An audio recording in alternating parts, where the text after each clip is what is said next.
চলে আসছি আজকে গ্রামে। দেখতেই পাচ্ছ ধান গাড়ার কাজ চলছে।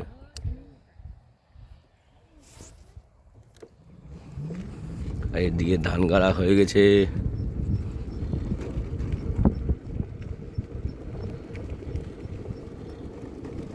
গ্রামের পরিবেশ বন্ধুরা কার না ভালো লাগে, অপরূপ দৃশ্য।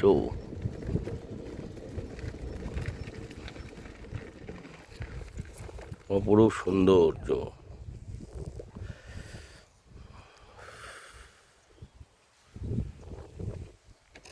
এটা হচ্ছে ক্যাম্প চক্রামের রাস্তা, সামনে ক্যাম্প রয়েছে আর গাছগুলোর শেষে বর্ডার। সো বলতে পারো আমাদের বঙ্গী হয়ে এটা ইন্ডিয়ার শেষ, ওই পারে বাংলাদেশ।